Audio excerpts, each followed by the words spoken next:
होइन के र पात पनि खाएको के अरे अब लसुन लाउनु छ भने पनि यताबाट गयो भने हुन्छ साँच्चै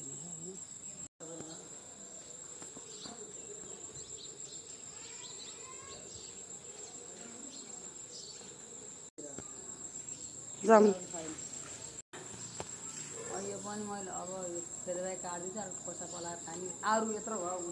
त्यतिको भयो र आफै उम्रेको हो फल्दै जानेको अहिले